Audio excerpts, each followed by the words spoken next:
책을 통해 정치인의 삶과 발자취를 이야기하는 시간 오유경의 인생 책방. 오늘 함께할 주인공은요. 대구시에서 20년 넘게 공무원 생활을 하신 분입니다. 특히 도시경제 전문가로 활약을 한 분인데요. 국민의힘의 홍석준 의원 모셨습니다. 예, 어서 오십시오. 안녕하십니까. 안녕하세요. 환영합니다.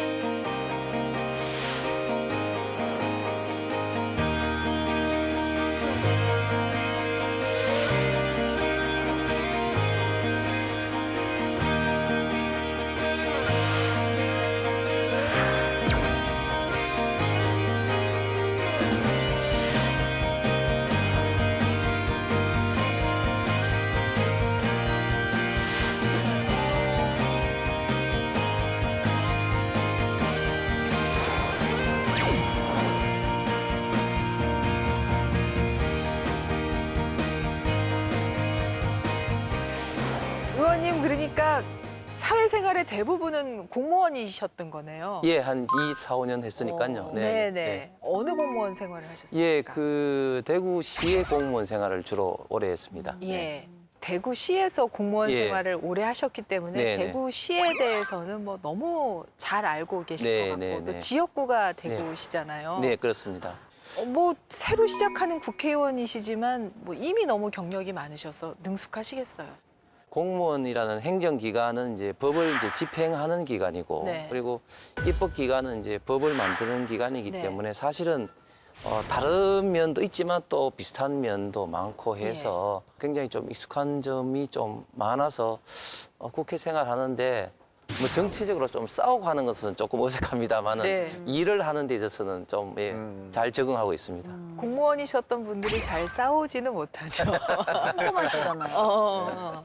그 오늘 의원님이 어떤 분인지 이제 알기 위해서 저희가 이제 과거를 좀 돌아가 보면 시간 여행을 해보면 의원님이 처음 공무원이 되시게 된 게 네. 이제 어떤 꿈을 갖고 공무원이 되셨는지 그 얘기부터 좀 해주세요. 예, 학과가 이제 경영학과이기 때문에 이제 처음에 이제 대학교 생활할 때는 뭐 공무원보다는 회사에 취직을 한다든지 특히 이제 공인회계사 같은 그런 것을 좀 생각을 했었습니다. 네. 그러다가 군대를 가게 됐는데 제가 군대를 이제 미군 부대 카투사로 근무를 했었습니다. 카투사 근무할 때 고참들 선배들이 우리나라가 어떻게 변화되는지 이렇게 고민을 하다가 그래도 좀 급진적인 어떤 변화를 위해서는 좀 사회운동을 해야 되지만 점진적인 안정적인 변화를 위해서는 좀 공무원을 좀 해야 된다는 주변에 좀 이야기를 좀 듣게 되면서 예. 이제 공무원을 할까 이렇게 좀 생각을 하게 됐습니다. 그래서 행시를 네네. 몇 번 보셨어요? 저는 행시? 4년 만에 합격을 했었습니다. 예. 그러면 요즘에 청년들이 이제 젊은 청춘들이 공무원 시험 준비 많이 하잖아요. 예. 그러면은 선배님으로서 뭐 어떻게 하면 더 좋다는 팁 같은 거 있을까요? 저는 이제 일장일단이 있다고 생각하는데요. 네네.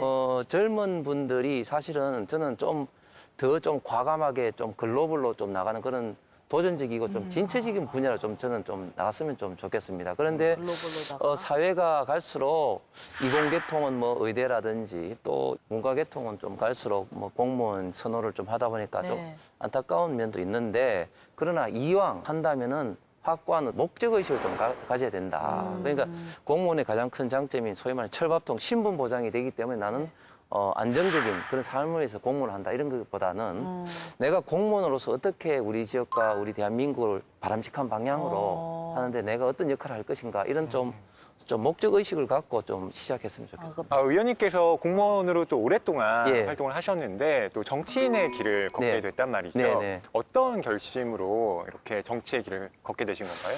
제가 이제 그 주로 이제 경제산업 분야에서 이제 일을 하면서 특히 이제 그 과학기술이나 그 경제산업에 좀 중요한 어떤 뭐 정책 사업, 좀 큰 규모의 정책 사업들을 많이 좀 해왔었습니다. 그래서 그런 걸 통해서 기업들이 성장하는 거를 보고 지역이 조금이라도 도움되는 걸 보면서 사실은 자부심과 그 직업의 어떤 긍지를 느끼고 있었는데 2017년도 이제 문재인 정부로 바뀌고 난 다음에 소위 말하는 소득주도 성장이라든지 이런 여러 가지 정책으로 인해서 경제산업에서 종사하신 분들이 너무 힘들어하는 것을 보고 내가 이거를 개선하기 위해서 어떻게 할 것인가. 근데 막상 공무원은 주어진 어떤 제도나 법 안에서만 움직이기 때문에 제가 할 역할이 별로 없더라고요.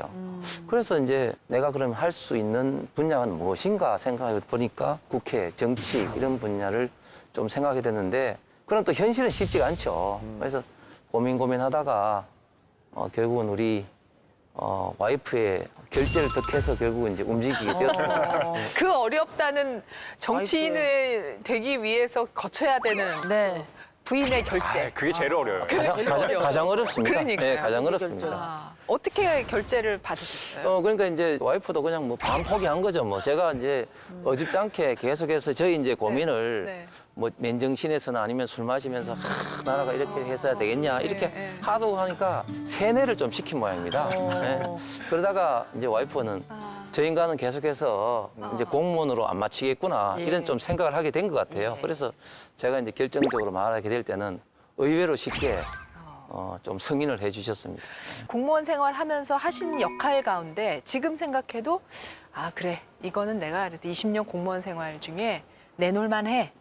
한 게 분명히 많으실 거거든요. 네, 그 중에 네. 하나만 좀 소개해 네. 주신다면. 자동차 한 가지의 분야만 예를 들어 본다면은 자동차 주행 시험장 소위 말해서 프루빙 그라운드라고 있습니다. 이제 자동차를 만들 때 완성차 업체나 부품 기업이나 그 제품의 소위 말하는 어떤 신뢰성을 확보하기 위해서는 다양한 어떤 테스트를 거쳐야 됩니다.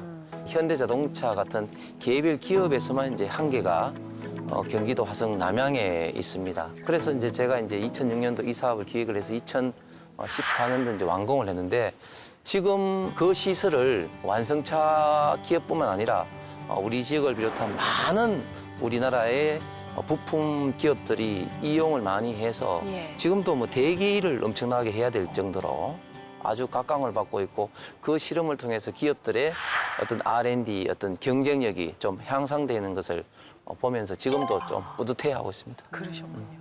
네, 이런 의원님께서 오늘 추천한 인생책 궁금하실 텐데 네. 저는 이제 인생책방 하면서 책이 이제 여러 가지 유익한 도움을 주지만은 해안을 넓혀주는 책이 있고요. 나의 생각을 강화해주는 책이 있고 나의 생각을 완전히 뒤바꿔주는 책이 있습니다. 이 책 도시의 승리는 지금까지 하던 생각을 완전히 바꿔준 그런 책이어서 예, 오늘 굉장히 흥미로운 시간이 될 것 같은데요. 허위 평론가 소개를 좀 해주시죠. 네, 이 책 그 도시의 승리 부제는 도시는 어떻게 인간을 더 풍요롭고 더 행복하게 만들었나예요. 이 책을 에드워드 글레이저 하버드 대학 경제학과 교수가 썼는데요. 예. 보통 도시하면 우리가 떠오르는 이미지는 복잡하고 맞아요. 그리고 뭐 공해도 심하고 우리는 도시를 벗어나서 좀 자연으로 돌아가고 싶은 그렇죠. 뭐 이런 마음이 든다 그렇죠, 이렇게 생각을 그렇죠. 하잖아요. 네. 실제로 이호철 작가 같은 경우는 1966년에 이미 서울은 만 원이다라는 작품을 내기도 했어요. 그만큼 뭐 대한민국도 이 서울에 대한 도시 집중화라고 하는 것이 큰 사회적 문제다 이렇게 얘기하는 경우가 많은데 네. 이 책은 아니야 도시는 인간을 정말로 더 발전시키고 예. 우리 사회를 더 풍요롭게 만들어라고 주장을 한 책이에요. 네. 그래서 오유경 아나운서가 네. 그렇게 생각을 뒤바꾼 책이라고 하신 부분이 말하자면 있는 거죠. 그래 자연보호? 산으로 가서 자연보호 될 것 같아? 도시에 모여 살아. 그게 맞아요. 자연에도 도움이 돼. 뭐 네네. 이런 얘기예요. 그러니까 전원주택을 여러 사람들이 하나씩 다 지으면 예. 오히려 자연 파괴가 된다는 파괴가 거예요. 된다. 네, 차라리 모여 사는 게 효율적이고 예. 공해를 덜 배출한다는 거죠. 그러면서 거기에 대한 자세한 데이터들을 이제 다 맞아요. 얘기하는 거죠. 그처럼 이제 도시가 어떻게 인간을 풍요롭게 만들었는지 그런 데이터들을 굉장히 풍부하게 네. 이 책에서 서술을 하고 있습니다. 그렇군요. 예. 홍석준 의원님 네. 전공으로 봤을 때도 이 책이 매력적이었을 것 같다는 생각을 합니다. 네네. 어떻게 인생책이 됐을까요? 도시는 어떻게 해야지 발전할 수가 있을 것인가 거기에 대해서 참 항상 끊임없이 그 고민하고 토론하고 하는 차에 이 책을 좀 접하게 좀 되었습니다. 그래서 이 책을 통해서 에드워드 글레이즈 교수가 생각하는 어떤 좀 해안이 저에게도 많이 좀 공감이 좀 갔었습니다. 의원님은 의원님의 생각을 강화시킨 책이 네. 된 건데 직접 도시에 관한 책도 저술을 하셨더라고요. 예. 뭐 흥하는 도시, 예. 이제 망한 도시라는 아, 책을 좀 썼는데 어떻게 좀 팔렸습니까?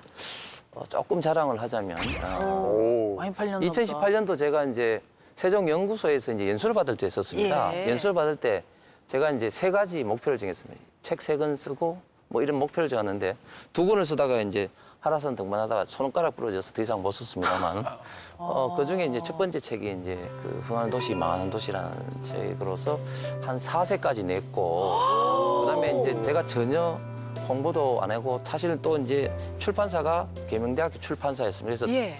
원래 이제 책의 판매는 그 저자의 어떤 인지도와 그다음에 출판사의 마케팅력 그렇죠, 결정이 됩니다. 그렇죠. 근데 뭐 저는 뭐 인지도 없고 특히 또 마케팅도 하지 않는데 뭐 4세까지 되면서 뭐 교보 인터파크 역사문화 부분에 한 10위권 한 6달 정도 했었습니다. 아니 이 질문 안 했으면 어쩔 뻔했어요. 네. 2020년도에는 문화관광부에서 해마다 예. 우리나라에서 그 1년에 출간되는 책이 한 2만에서 한 4만 권 됩니다. 네. 그 중에 한 1,000권을 정해서 세종도서락 해서 이제 국가 예산으로 사서 1,000권을 사서 이제 그 전국 도서관에 뿌리는데 제 책이 세종도서에 좀 선정이 됐다는 말씀을 꼭 드리고 싶습니다. 잘하셨습니다. 전 박수를 보내면서도 네. 저는 한편으로 질투가 나네요. 전 공무원도 못 됐고 4세까지도 못 문학 받았어요. 서적이시잖아요. 아유, 예. 길게 될 겁니다. 역주행이라는 게 있어가지고요. 감사합니다. 네. 자, 그러면 본격적으로 도시의 승리에 대한 이야기를 나눠보도록 하겠습니다. 인류의 위대한 발명품 도시. 첫 번째 차트입니다. 빠밤. 진정한 도시의 힘, 사람.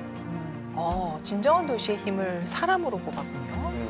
고대 아테네만 떠올려 봐도 거기에는 소크라테스도 네. 살았고 플라톤도 살았고 지금의 철학의 기반을 다진 사람들이 다 모여 있었던 네. 거잖아요. 네. 이슬람 세계를 좀 예를 들어보면 바그다드에는 이 통치자들이 아예 지혜의 집이라는 기관을 세웁니다. 그래서 전 세계의 뭐 여러 책들, 심지어 구약 성서까지도 아랍어로 번역하는 일을 시켜서 그 지식의 습득에 굉장한 힘을 기울여요. 네. 그것처럼 이 어떤 도시에 사람들이 모여들고 거기에서 뭔가 움직임이 일어난다라고 하는 것은 시너지를 발휘한다는 겁니다. 네. 똑똑한 사람과 또 다른 똑똑한 사람이 모이니까 무슨 얘기를 할까요? 똑똑한 얘기를 하겠죠. 그렇죠. 예, 그게 시너지 효과가. 사회에 계속 선순환되면서 그 도시가 발전해 나간다라는 게 요지입니다. 그렇군요. 인재가 모이면 뭐든지 나라가 잘 된다고 하는데 도시도 인재뿐만 아니라 일단 인구가 모여야 잘 된다. 그게 어떻게 보면은 정석이고 교과서적인 얘기인 것 같은데 여기에서는 신흥도시로 급성장한 예로 인도의 벵갈루루라는 곳을 예시로 들고 있더라고요.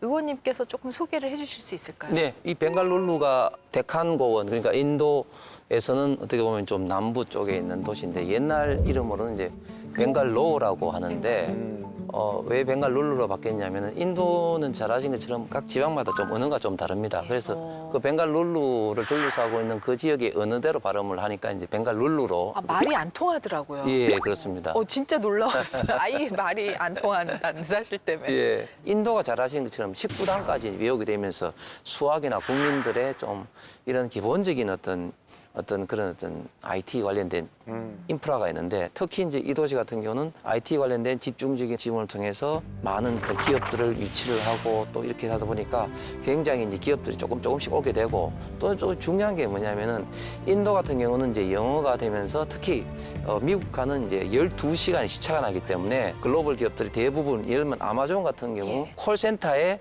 이제 낮에는 이제 미국에서 이제 그 고객들을 응대하게 되고 또 이제 밤에는 네. 이제 12시간 시차가 있는 인도에 하게 되는데 그런 어떤 소위 말하는 외주 어떤 그런 것부터 이제 받기 시작을 해서 지금은 자체 소프트웨어 어떤 많은 어떤 기업들이 이곳에 있으면서 뉴델리보다도 지금 1인당 소득 수준이 훨씬 더 높은 세계적인 지금 도시가 되었습니다. 의원님 정치인의 길을 걸으면서 국회에 와서 이것만은 내가 꼭 이루겠다 하는 게 혹시 오늘 이런 도시라는 주제와 관련이 있습니까? 네. 저는 이제 2가지 이제 목적을 가지고 모든 입법 활동이라든지 네. 좀 이게 정책 활동을 지금 하고 있는데 첫 번째는 현재보다는 우리 대한민국의 좀 그 미래를 생각을 하면서 좀 이제 하고 있고 네. 또 2번째는 우리나라가 현재 가장 당면한 문제가 물론 여러 가지가 정말 많습니다만은 그 중에서도 어떤 국가 균형 발전 뭐 이런 측면에서 이제 좀 고민을 하면서 하고 있습니다. 윤석열 대통령도 인수위 저희 이제 균형개발특위에서 대한민국 국민이면 어디에 살든지 동등한 기회를 가질 수 있도록 하겠다 이런 어떤 이야기도 했는데 자신이 살고 있는 지역에 따라서 자기 어떤 꿈과 기회가 좀 차등받지 않는 그런 어떤 기회의 장을 우리 젊은이들에게 마련하고 싶은 그런 좀 생각으로 좀 활동을 하고 있습니다. 국가 균형 발전에 대한 이야기는 전에 민주당이나 지금 국민의힘이나 어떻게 보면은 같은 목표를 갖고 계십니다. 목표는 같은데 조금 이제 접근하는 수단은 조금 다르다고 생각합니다. 처음에 이제 국가 균형 발전이라는 게 많은 분들이 이제 노무현 대통령 때부터라고 생각하는데 사실은 박정희 대통령 때부터 이제 국가 관련된 어떤 많은 산업 단지를 지방 곳곳에 이제 만들었고 노태우 대통령 시절에는 정부 제3청사를 대전으로 뭐 이전한 거라든지 뭐 그런 등등의 일을 해오다가 노무현 대통령 때 와서는 이제 공공기관이 지방 이전을 통한 국가 균형 발전을 이제 해왔습니다. 어쨌든 균형 발전이란 접근 방식을 국가 어떤 공권력에 의해서 많이 이제 해왔는데 저희들 생각은 또 그리고 제 생각도 이것은 한계가 있을 수밖에 없고 결국은 민간의 자율적인 자원 배분이 시장에서 이루어지도록 해야 된다. 그렇게 하기 위해서는 지방에서 사는 것이, 지방에서 경영하는 것이 절대 손해가 아니라 오히려 더 이득이 되는 어떤 그런 그러면 가죠. 예를 들면 이런 것이죠. 뭐 법인세율을 지금 이제 그 규모에 따라서 이제 조금 차등을 둘 뿐인데 법인세율을 지방에 있는 기업들은 더 이제 낮게 이제 한다든지 또 그다음에 이제 인프라 구축에 있어서도 지방이 여러 가지 어떤 오히려 손해를 안 보는 인프라 구축을 한다든지 좀 그런 거를 통해서 자연스럽게 기업이 또는 이제 사람이 지방으로 가도록 하는 국가 시스템을 만드는 것이 저희 이번 윤석열 정부의 좀 국가 균형 발전 정책의 기본적인 원칙입니다. 저 사실은 대구에서 계속 공무원 생활하셨으니까 네. 여의도 국회에 와볼 일이 좀 많이 굉장히 있으신- 많이 왔죠. 왜냐하면 그러셨나요? 일반 어떤 행정 관리 어떤 파트의 공무원 생활을 한 것이 아니라 경제 산업 파트의 어떤 공무원 생활을 하면서 국가 어떤 인프라를 단지 위치가 로케이션이 되고일 뿐이지 국회하고는 뗄래야 뗄 수 없는 그런 일들을 많이 해와서 뭐 국회는 뻔질나게 들었죠. 그러나 뻔질나게. 뻔질나게 이게 이제 좀 도와달라고 이렇게 드나드는 거하고 국회의원으로서 또 활동하고 하는 건 또 완전히 다르다. 그럼 처음에 이제 배지 딱 달고 국회의원으로 들어오실 때 그날 어떤 기분이셨습니까? 정말 기분이 좋았습니다. 그런데 그 다음날부터 기분이 별로 안 좋았어요. 그건 왜요? 맨날 이제 뭐 시위해야 되고 항의해야 되고 이런 걸 보고 야 이게 참 이게 참 이 생활도 고달프겠구나. 어떻게 정치라는 옷은 좀 몸에 맞으시는 것 같습니까? 옷도 계속 맞추고 있는데요. 맞추셔요. 앞으로 계속해서 좀 맞춰야 될 것 같습니다. 자, 두 번째 키워드 보겠습니다. 빠밤. 도시의 성공과 실패. 여기서 성공 사례로 뉴욕, 실패 사례로 디트로이트가 나오더라고요. 뉴욕은 네. 의류 산업이 원래 발달한 도시였고요. 네. 디트로이트는 자동차 산업이 발달했던 도시였습니다. 근데 이 제조업의 쇠퇴로 1970년대에 뉴욕과 디트로이트가 전부 다 어려운 위기에 빠져요. 그때 이 뉴욕과 디트로이트가 각각 상반된 길을 걸었는데 뉴욕은 이제 다른 길을 찾기로 한 겁니다. 제조업이 쇠퇴했으니까 우리는 금융 중심의 새로운 산업을 일궈야겠다라고 하면서 금융의 중심지라고 하는 것이 사실 뭐 런던과 더불어서 뉴욕이라고 이야기할 정도로 그때부터 많은 준비를 해서 그것이 가능하도록 만들었던 거예요. 반면에 디트로이트 같은 경우는 그 과거의 향수에 계속 젖어 있던 겁니다. 특히나 그 포드가 만들어낸 컨베이어 벨트에 있으면 그냥 거기에서 조립만 하면 되는 노동자들도 별로 숙련된 기술을 요하지 않았던 거예요. 그냥 늘 하던 것만 하지 뭐라고 하면서 자기 발전의 길을 잃게 된 겁니다. 그러다 보니 이 미국의 자동차 경쟁력이라고 하는 것은 점점 떨어지게 되고 특히 일본 자동차가 그 당시에 세계적으로 급부상을 하면서 미국 내에서 디트로이트의 위치가 아주 낮아지게 되는 그렇기 때문에 어떤 변화의 위기에 봉착했을 때 어떤 선택을 하느냐가 이 뉴욕과 디트로이트 사례에 극명하게 드러난다라고 최근 말을 합니다. 하긴 최근에 전기 자동차로 미국이 다시 자동차의 주도권을 좀 가져가려고 하고 있지만은 사실 엔진 관련 차는 뭐 일본이라든가 유럽 쪽에 완전히 주도권을 뺏긴 거였잖아요. 그런 와중에 디트로이트도 어떤 몰락의 길을 걷고 있었던 거군요. 네. 의원님께서 생각하시기에 성공하는 도시의 요건이랄까? 공통점이랄까? 뭐가 있습니까? 도시의 어떤 성공, 실패, 흥망성쇠의 열쇠는 어떤 미래를 어떻게 예측을 해서 예. 과학기술, 인문, 사회적으로 지도자를 중심으로 도시민들이 어떻게 그거를 이제 대비하고 준비하느냐. 여기에 이제 결국 이제 성패에 이제 관건이 달렸다고 생각을 합니다. 네. 지금 이제 디트로이트가 어렵게 된 게 일단은 60년대, 70년대를 거치면서 어떤 일본, 독일 자동차와의 어떤 경쟁도 경쟁이고 예. 특히 그 도시에서 여러 가지 어떤 세금 정책을 하는 데 있어서 너무 복지 부분에 좀 치중하기 위해서 세금 부과를 많이 하게 됩니다. 참고적으로 미국 같은 경우는 어떤 세금이 우리나라는 전부 다 이제 조세 법률주의에서 국가에서 세금을 만들 수 있지만 네. 미국 같은 경우는 주 그리고 시가 자율적으로 세금을 만들 수가 있습니다. 예, 예. 그래서 디트로이트 시 정부가 70년대 당시에 미국에서 최초 흑인 시장이었던 어떤 영 시장이 복지 비용으로 많은 이제 세금을 부과하게 된 거죠. 그리고 결국은 어떻게 되느냐?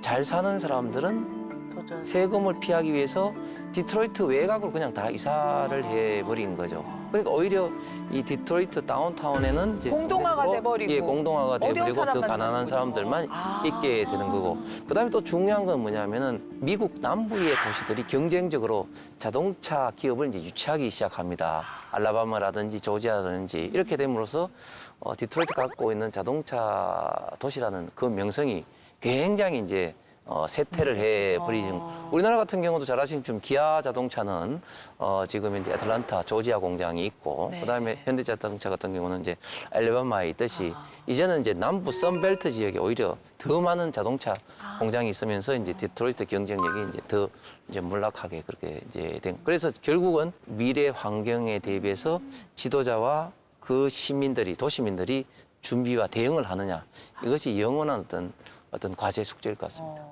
사람들은 자기 이익을 위해서 끊임없이 움직이고 노력하거든요. 네. 이제 그 부분을 간과한 네. 정책이 성공하기가 어렵다는 생각이 드네요. 그 도시 이면을 얘기하면서 이제 빈곤, 빈부격차 얘기가 나오는데 그래도 이 저자가 가난한 도시에 희망이 있다라고 네. 이제 얘기를 합니다. 네. 허위평론가 그 얘기를 좀 풀어주시죠. 그러니까 도시의 가난이 네. 아름답지는 않지만 네. 그렇다고 해서 그게 약점이 아니라 오히려 강점을 드러낼 수 있는 기회가 된다라고 말을 해요. 네. 왜냐하면 이 도시에 가난한 사람들이 있다라고 하는 건 그리고 그들이 모인다라고 하는 건 성공의 열망을 품고 여기 오는 거잖아요. 내가 가령 대구에서 자랐는데 나 서울 가서 진짜 성공할 거야 라고 하는 이런 사람들이 모이게 되면 어떤 도시의 역동성이 발휘되게 된다는 거죠. 그렇기 때문에 오히려 이 가난이 눈에 잘 안 띄는 지역들을 주의해서 봐야 한다라고 말을 해요. 왜냐하면 그 도시는 가난한 사람들이 모여들 수 없을 정도로 먹을 게 없는 대중교통에, 동네. 예, 인프라가 없다거나 혹은 가격의 주택이 지나치게 높아서 아예 그 안에 들어가지 못한다거나 하기 때문에 그 도시가 오히려 큰 문제가 있다라고 하는 이제 징후적인 현상일 수도 있다라는 거죠. 저는 그 부분도 굉장히 놀랐어요. 도시 빈민이라는 얘기가 빈민들이 도시에 모여 있잖아요. 도시에서 나고 해서 빈민이 된 걸로만 우리가 시각을 갖고 있었는데 그게 아니라 빈민들이 그래도 먹을 것이 있는 도시, 일할 거리가 있는 도시에 모여들기 때문에 그 빈민층이 형성된다라는 얘기를 지금 하고 있더라고요. 그 부분도 그럴 수도 있겠구나. 네, 그렇습니다. 이게 뭐 해외도 그렇고 뭐 보면 이제 결국은 홈리스가 많은 도시들이 사실은 도시의 어떤 정책으로 그런 어떤 홈리스들 내지는 가난한 분들에 대해서 어떤 복지 정책을 좀 더 그래도 할 수 있는 재정적인 여유가 있으니까 예. 그래도 조금이라도 이제 먹을 것들이 있으니까 자꾸 이제 이 도시로 이제 모여든다. 몰려오게 이제 되는 거죠. 율리엄 쿠퍼 영국 시인이 17세기에 신은 자연을 만들고 인간은 도시를 만든다고 그러는데 사실은 이제 아무래도 도시에 사는 것이 가난한 사람이든 뭐 부자든 유익함이 더 많기 때문에 지금 유엔 통계에 따르면은 전 세계에 도시 사는 사람이 한 60%, 그리고 우리나라 같은 경우는 업 기준을 이제 도시로 본다면 지금 이제 한 90% 이상이 이제 도시에 살고 있는데 그만큼 가난한 사람이든 부자든 도시의 매력이 그렇게 있기 때문에 그런 거 아닌가 생각합니다. 여기에서도 사실 도시에 모여 사는 것이 전 지구적 환경을 위해서는 오히려 낫다라는 이야기를 하더라고요. 예, 뭐 당연한 이야기인데 네. 사실은 이제 그 인간은 좀 살면서 어떻게 보면 이 지구에 굉장한 많은 혜택을 입으면서도 불구하고 뭐 나쁜 영향, 해악을 좀 끼치고 갑니다. 네. 환경을 오염시키는 그런 어떤 활동을 인간의 생존을 위해서 안 할 수가 이제 없는 거죠. 또 중요한 것은 뭐냐면은 독일의 속담에 도시 공기는 자유롭게 만든다. 이런 말이 있습니다. 원래 중세 농노들이 봉건 영주들의 압제 피해가지고 도망쳐 나와서 상업 활동을 시작하는 것이 과거 중세 이제 그 유럽 도시들의 이제 시작인데 그렇군요. 그래서 같이 이제 있는 것이 인간의 어떻게 보면 상호 간의 어떤 접촉, 교류에 의한 학습 효과 내지는 그런 어떤 전체 어떤 사회의 어떤 발전을 시키는 데서도 굉장히 좀 중요한 어떤 요소가 되는 것이죠. 우리나라에도 여러 도시들이 있지만 문제는 이제 도시 가운데 인구가 빠져나가서 쇠퇴해가는 도시가 있다는 거잖아요. 그 도시를 좀 더 살기 좋게 해야 될 텐데 이 쇠퇴해가는 도시를 살리는 뭐 방책에 대해서 또 얘기하고 있죠. 이제 뭐 여러 나라의 사례를 제시하고 있는데요. 네, 스페인 같은 경우는 다른 지역을 좀 개발시킨다는 의미에서 초고속 철도를 깝니다. 뭐 우리나라의 KTX를 네. 까는 것과 비슷한 네. 방식을 취하는데 이 에드워드 글레이저 교수는 그것도 나름의 한 방안이긴 하지만 예. 미국과 같은 정말 이 국토의 면적이 넓은 나라에서는 이 초고속 철도를 다 깐다는 게 불가능하다는 거예요. 미국처럼 교통 불편한 나라가 없어요. 예. 진짜. 그래서 우리나라에서는 어느 정도 네, 조금 뭐 실효성이 있을지 예, 몰라도 예, 예. 모든 나라의 적용은 그렇죠. 예. 불가능하다라는 거고요. 그다음에 이탈리아 같은 경우는 가난한 지역에 기업들이 온다면 조세 정책을 기업에게 우호적으로 시행하면서 어떻게든 기업을 유치하려는 정책을 펴고 있기도 하고 또 라이프치 같은 곳에서는 빈 건물들이 나오잖아요. 예. 그걸 방치하면 오히려 도시가 더 슬럼화되기 때문에 예. 아예 철거를 하거나 아. 다른 용도로 바꾸는 사업을 진행하고 있다라고 설명을 합니다. 의원님, 그래서 우리도 지방 도시들이 막 기업을 유치하려고 굉장히 애를 쓰고 하지만 사람이 없으니까 기업이 갈 수가 없는 거 아닙니까? 그 도시를 살리기 위한 어떤 노력들이 꼭 성공만 하는 건 아니고 실패하는 경우가 많은 것 같아요. 사실 성공하는 경우가 사실은 좀 잘 없죠. 드물죠. 예, 예. 사실 지금 특히 이제 우리나라 같은 경우는 전체적으로 좀 출산율, 출생률 자체도 좀 저하될 뿐만 아니라 그 자꾸 지방에서 수도권으로 집중됨에 따라서 네. 지방의 도시들의 어떤 쇠퇴가 굉장히 심해져서 지금은 지방 소멸의 시대다. 이런 것까지도 지금 이야기가 나오고 있는데 기업이 가고 싶어도 일할 사람이 없고 또 반대로 또 여기에 그 자기 고향에 살고 싶어도 좀 어떤 일할 어떤 자업이 없는 그래서 많은 지방 도시들에서 지금 일어나고 있는 안타까운 현실인데 이런 빈곤의 좀 악순환의 고리를 어떻게 끊어내느냐 하는 것들이 굉장히 중요하고 그 끊어내는 것은 결국은 좀 사람에서 찾아야 된다. 젊은 층이 그 도시를 떠나지 않도록 하는 그 정책에 사실은 모든 어떤 역량을 좀 올인해야 될 것 같습니다. 요즘 나오는 메가시티는 어떻게 생각하세요? 메가시티라는 건 너무 좀 인위적인 어떤 정책이라고 봅니다. 도시가 이제 이제 커지게 되면 소위 말해 연담 도시에서 우리 서울 같은 경우 뭐 수원까지 계속해서 이어지지 않습니까? 네. 그래서 용어로 메가폴리스라기도 하기도 하고 그걸 줄여서 메가시티라고 하는데 지금 메가시티가 나온 배경 결국 이제 도시의 어떤 덩치를 좀 키워서 예. 수도권과 좀 대항을 하자 뭐 이런 어떤 개념인 거. 지금 부울경 같은 경우 예를 들어서 이제 울산, 부산, 김해, 창원으로 이어지는 이 벨트를 만들어서 메가시티로 하자 이런 어떤 건데 사실은 이제 그렇게 해서 과연 그 개별 도시들이 얻는 구체적인 이익이 뭔가 이런 부분으로 간다면 저는 좀 회의적인 좀 생각이 듭니다.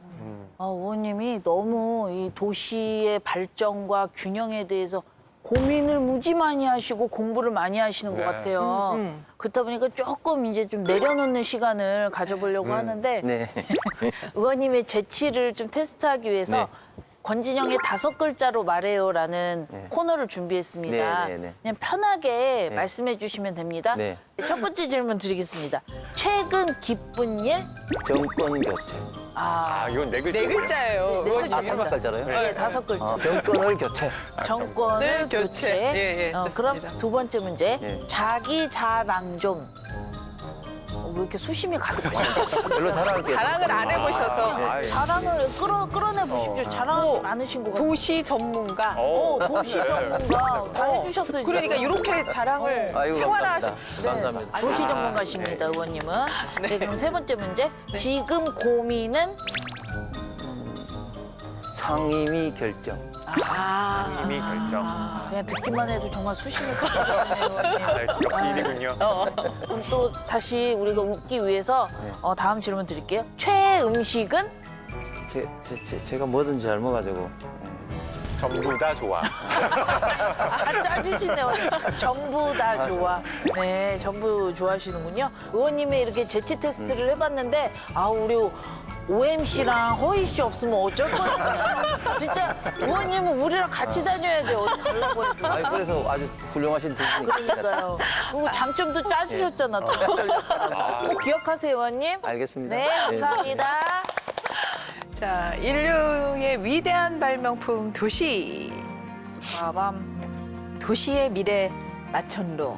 이 에드워즈 글레이저 교수는 예. 이 마천루가 어떻게 보면 도시가 발전하는 하나의 상징적인 건물이다라고 말을 합니다. 왜냐하면 이 마천루라고 하는 것은 우선 건축공학의 집합체이기도 하고 아주 좁은 공간에 그 높이 건물을 쌓아 올리면서 정말 많은 사람들이 그 안에 거주할 수 있게 되는 거잖아요. 네. 그러다 보니 이런 마천루 안에서는 어떤 업무의 효율성이 높아질 가능성이 매우 높다는 거죠.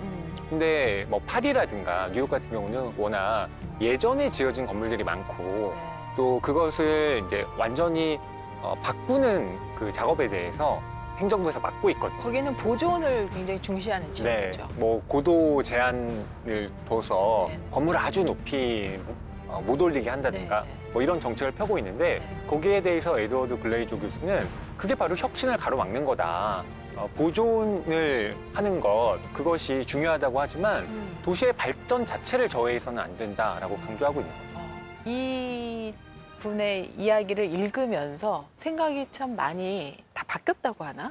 예. 그래서 굉장히 좀 충격적이고 신선한 느낌이 저는 많았는데 의원님도 이 도시 마천루 찬성하시는. 그 에드워즈 글레이저 교수의 마천루라는 것은 일단 두 가지 이념이 참 중요하다고 생각합니다. 예. 첫 번째는 마천루를 지을 수 있는 어떤 좀 자유스러움, 예. 어떤 규제가 혁파되고 좀 자유스러움이 좀 있어야 된다. 네. 그리고 마천루를 짓기 위한 여러 가지 어떤 과학 기술이 거기에 예. 뒤따라야 된다는 예. 거죠. 1870년대만 하더라도 인류는 5천 이상을 못 올렸습니다. 네. 콘크리트 기술이라든지 그 구조물의 어떤 안정성 때문에 못 올린 거죠. 1880년대부터는 좀 올려갔는데 그런데 불과 몇십 년 후에 미국은 엠파이어 스테이트를 만듭니다. 예.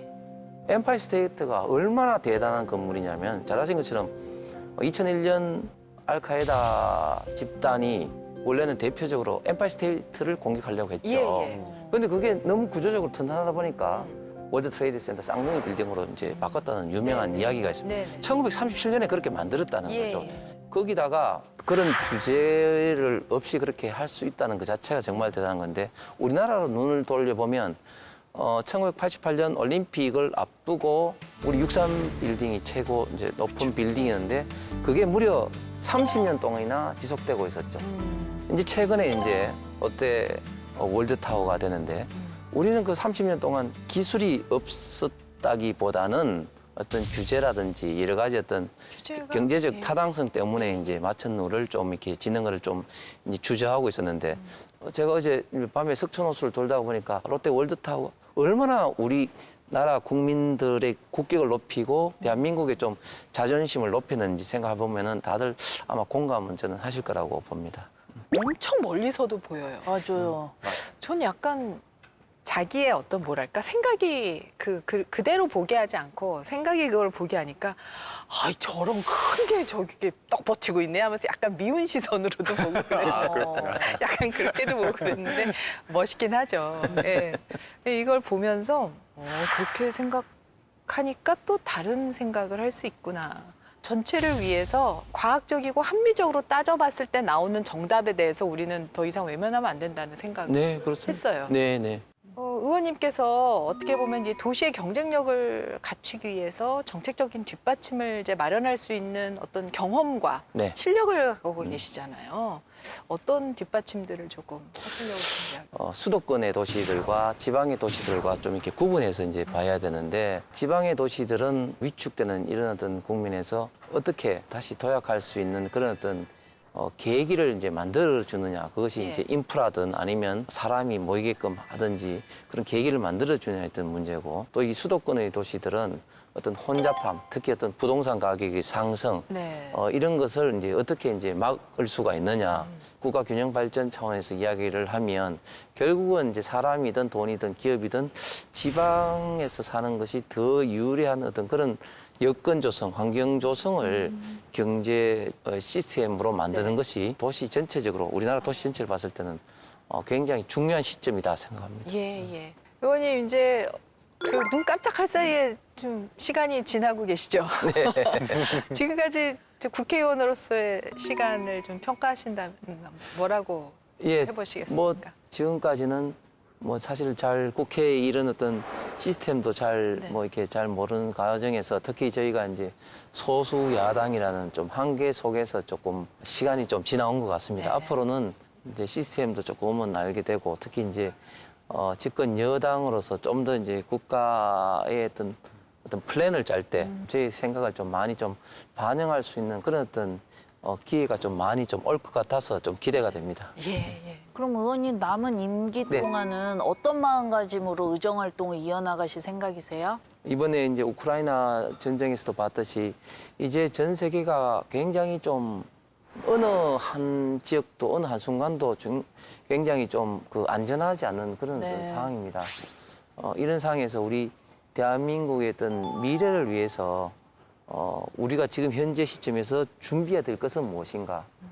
저는 결국 그것이 이제 남은 것은 결국 이제 과학기술과 그다음에 기업을 베이스로 하는 우리나라 국가 경쟁력을 강화하는 것이라고 보고 좀 그런 부분에 제가 좀 의정 활동을 좀 매진하고 싶습니다. 지금까지 홍석준 의원님과 그 도시의 승리에 대해서 얘기를 나눠봤는데 진영 씨 의원님 만난 소감이 어땠어요? 좀 의원님 이렇게 자분자분 말씀하시잖아요. 근데 다 알고 있어. 그냥 질문만 하면 툭 치면 그냥 다 얘기해 주시고. 국가와 이게 도시 균형 이런 거에 약간 좀 빠져 계시고. 책을 사세나 파신 분이에요. 앞으로도 우리 국민을 위해서 좀 이렇게 흠뻑 빠져주시기를 바라겠습니다. 예, 감사합니다. 네. 자, 허위평론가가 도시의 승리 한 줄 평 부탁드립니다. 도시의 혼잡성은 새로운 정보의 지속성을 창조한다라는 건데 예.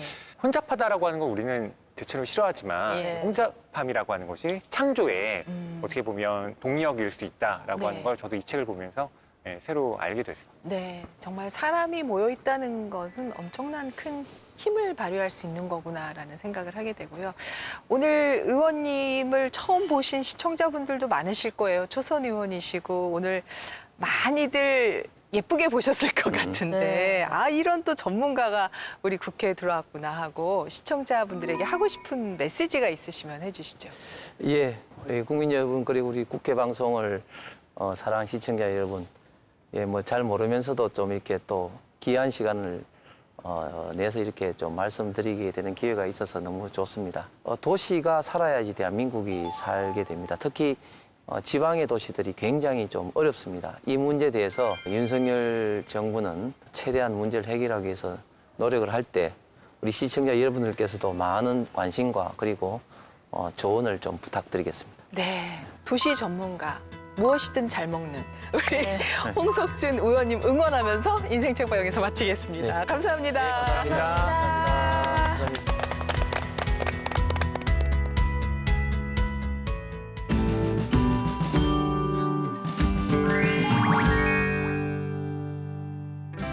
안녕하세요. 안녕하세요. 국회도서관과 함께 다양한 책을 소개해드리는 오늘 모익지의 홍재경입니다. 오늘은 국회도서관이 우리가 선택한 가족이라는 주제로 엄선한 책을 소개해드리려고 합니다. 최근 주목받고 있는 책도 놓치지 않고 준비했는데요. 먼저 주목받고 있는 사회과학 도서부터 만나러 가보실까요?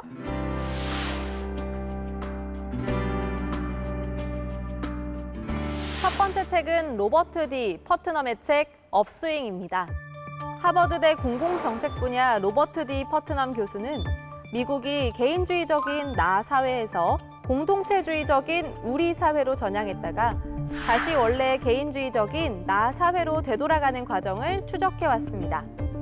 꾸준한 경제 성장을 통해 세계 제1의 경제국가가 되었지만 교육과 민권의 성장을 이룬 미국의 삶의 만족도가 꾸준히 하락하는 이유는 무엇일까요? 모두가 풍요롭지만 절대 다수가 불행하다 말하는 시대. 역사적 연구조사와 통계적 분석으로 현 사회의 문제점과 해결책을 제시하는 책, 업스윙입니다. 다음으로 소개해드릴 책은 손석희의 앵커 브리핑입니다. 책 손석희의 앵커 브리핑은 JTBC 뉴스룸의 코너 앵커 브리핑 중 284편을 골라 출간한 책인데요. 책엔 해당 앵커 브리핑을 이해하는 데 도움이 될 취재 자료들과 저자 손석희가 덧붙인 글들이 함께 실렸습니다. 핵심 키워드로 그날그날의 주제를 새롭게 풀어갔던 손석희의 앵커 브리핑의 뒷이야기가 궁금하시다면 책 손석희의 앵커 브리핑을 읽어보시는 건 어떨까요? 다음은 국회도서관이 선정한 테마 도서를 만나보는 시간이죠. 책으로 말을 걸다. 이번 주제는 우리가 선택한 가족입니다. 사랑과 책임이라는 단어가 함께 떠오르는 가족. 결혼과 혈연 중심의 전통적인 가족부터 1인 가족까지 다양한 형태의 대한가족을 이루고 살아가는 사람들의 이야기를 모아봤습니다. 여러분에게 가족은 어떤 존재인가요? 가족의 진짜 의미를 생각해보는 시간 함께 보실까요?